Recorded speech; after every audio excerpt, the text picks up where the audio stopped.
এই টেস্টের এই সিরিজের বাংলাদেশের ঐতিহাসিক জয়ের অন্যতম নায়ক যদি বলা হয় নাজমুল হোসেন শান্তকে, আপনি ব্যাটার নাজমুল হোসেন শান্ত নিয়ে কথা বলবেন নাকি অধিনায়ক নাজমুল হোসেন শান্ত নিয়ে কথা বলবেন?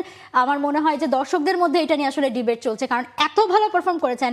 একটা সময় ব্যাটার শান্ত অধিনায়ক শান্তকে ছাপিয়ে গেছেন, একটা সময় অধিনায়ক শান্ত ব্যাটার শান্তকে ছাপিয়ে গেছেন। না, শান্তর একটা ব্যাপার আমার সবচেয়ে বেশি ভালো লাগে, তার অনেকগুলো ইন্টারভিউ সম্প্রতি করেছি, তিনি একটা ব্যাপার বারবার বলেন যে সব কিছুর আগে দল, একজন ক্যাপ্টেনকে এই কাজটাই করতে হয়।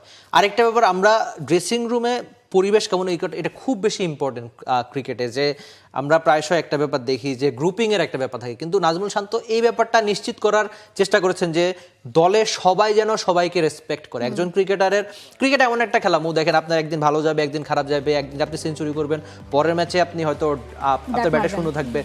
সচিনেরও তো কত 450 বেশি ইনিংস খেলেছেন, কিন্তু 100টা সেঞ্চুরি করেছেন, বাকি ইনিংসগুলোতে তিনি ব্যর্থ হয়েছেন। তো এই যে তখন আপনি একজন ক্রিকেটারকে কিভাবে রেসপেক্ট করবেন, আমরা শান্তর ব্যাটের অবশ্যই ইনিংসগুলো দেখছি, তিনি কিভাবে তার দিনের পর দিন একটা দল হয়ে গড়ে ওঠার যে চেষ্টা, যদিও তার নামের সঙ্গে ক্যাপ্টেন হিসেবে তিনি 18টা ম্যাচেই ছিলেন, এই 18 ম্যাচে তিনি চেষ্টা করেছেন যে দলের বাকি ক্রিকেটাররা যেন বাকিদের রেসপেক্ট করে। তো এই ব্যাপারেই একটা দল হয়ে ওঠে বাংলাদেশ। আর এই যে এই ট্রফিটা, এভাবেই বাংলাদেশের টেস্ট ক্রিকেট ইতিহাসের সেরা অধিনায়ক হয়ে উঠেছেন একজন শান্ত। আগের সময়গুলোতে আসলে বলছিলাম যে আপনি বলছিলেন যে 18 ম্যাচের মধ্যে 8টা জয়, মানে নাজমুল হোসেন শান্ত অ্যাজ আ ক্যাপ্টেন 18 ম্যাচ খেলে 8টা টেস্ট জয় তার আমলে এসেছে। মুশফিকুর রহিমের সেকেন্ড হাইয়েস্ট 7 ম্যাচ জয় 34 ম্যাচে, সাকিব আল হাসানের 19 ম্যাচ খেলে সেখানে 4টা জয়।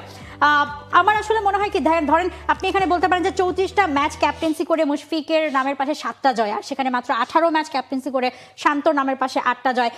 দ্যাট ডাজন্ট মিন যে আসলে হ্যাঁ শান্ত মুশফিকের থেকে অনেক ভালো ক্যাপ্টেন। আসলে এটার অন্যতম একটা মানে হচ্ছে যে বাংলাদেশ দলটা প্রোগ্রেস করেছে, এবং হ্যাঁ শান্তর অধিনায়কত্ব এখানে অনেক বড় একটা ভূমিকা পালন করেছে 5টা দিন। কারণ এবং এটা টেস্টে আরো ভালো বোঝা যায়, কারণ টেস্টে তো লম্বা সময় ধরে মাঠে থাকে ক্রিকেটাররা, অধিনায়কের ভূমিকাটা বোঝা যায় যে 20 ওভার 50 ওভারই সীমাবদ্ধ না, 5টা দিন ধরে প্রত্যেকটা প্লেয়ারকে কাম অ্যান্ড কুল রাখা, মাঠে বোঝানো, অপোনেন্টকে স্লেজিং করা, বা ওই যে আপনি বলছিলেন যে মানে সতীর্থকে সাপোর্ট করা যে কোনো সময়ে, সেই সবগুলো বিষয়, এবং সবচেয়ে বেশি কখন কোন বোলারকে আনবেন, ফিল্ডিং সেটআপ থেকে শুরু করে প্রত্যেকটা বিষয়ে অধিনায়ক শান্ত প্রশংসিত হয়েছেন। না, একদমই। আরেকটা ব্যাপার আমি একটু অ্যাড করতে চাই আপনার সঙ্গে, সেটা হচ্ছে পারফর্মার হয়ে উঠতো। একজন ক্যাপ্টেন যখন পারফর্মার হয়ে উঠবেন, তখনই তো ড্রেসিং রুমে তার গলাটা একটু উঁচু হবে, তিনি সবাইকে বলতে পারবেন। এখন শান্তর যখন খারাপ সময় চলবে বা খারাপ সময় ছিল, তখন তো আমরা এই আলোচনাগুলো করতে পারতাম না। এখন তার ব্যাটে রান সব মিলিয়ে দলের পারফরমেন্স, তো ড্রেসিং রুমে তিনি একটা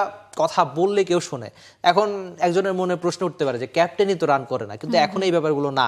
আরেকটা ব্যাপার আমি একটু দেখি যে সামাজিক যোগাযোগ মাধ্যমে আপনার হয়তো মনে থাকার কথা যে কয়েক বছর আগেও শান্তর এগুলো নিয়ে একদম সরাসরি ক্ষোভ জানিয়েছেন যে ভাই তারও তো ফ্যামিলি আছে। এখন সামাজিক যোগাযোগ মাধ্যমের যুগ, কেউ অস্বীকার করতে পারে না। তো তাকে টার্গেট করে আলাদাভাবে ট্রল করা হতো, যে ব্যাপারটা অবশ্যই বাংলাদেশের ক্রিকেটের প্রেক্ষাপটে একটু খারাপ। সেই ব্যাপারগুলো একটা পাশে রেখে আমি তাকে জিজ্ঞেস করেছিলাম যে লোকে তো আপনাকে নিয়ে অনেক ট্রল করে, আপনি এটা কিভাবে দেখেন? তিনি বলছেন যে ট্রলও এনজয় করেন। তো সব মিলিয়ে বাংলাদেশের টেস্ট ক্রিকেট ইতিহাসের সেরা ক্যাপ্টেন, অন্তত পরিসংখ্যানে এখন নাজমুল শান্তই। সেই ট্রলের দিনগুলো পেরিয়ে যেভাবে বাংলাদেশের টেস্ট ক্রিকেট ইতিহাসের সফল ক্যাপ্টেন হয়েছেন, তার জন্য অবশ্যই তাকে সাধুবাদ। তবে সামনে তার জন্য বড় পরীক্ষা, যেখানে অস্ট্রেলিয়ার সঙ্গে বাংলাদেশ দল খেলবে, সাউথ আফ্রিকায় গিয়ে খেলবে।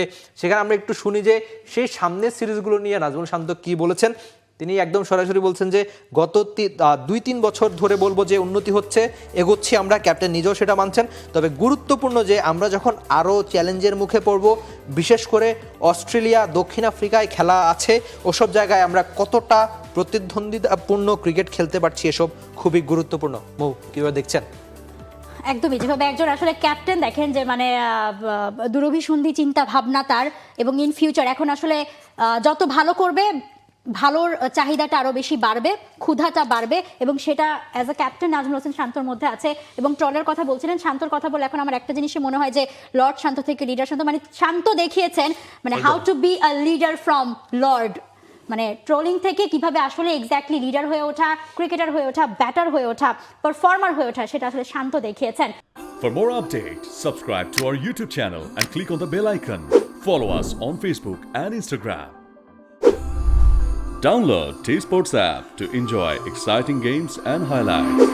Visit tsports.com.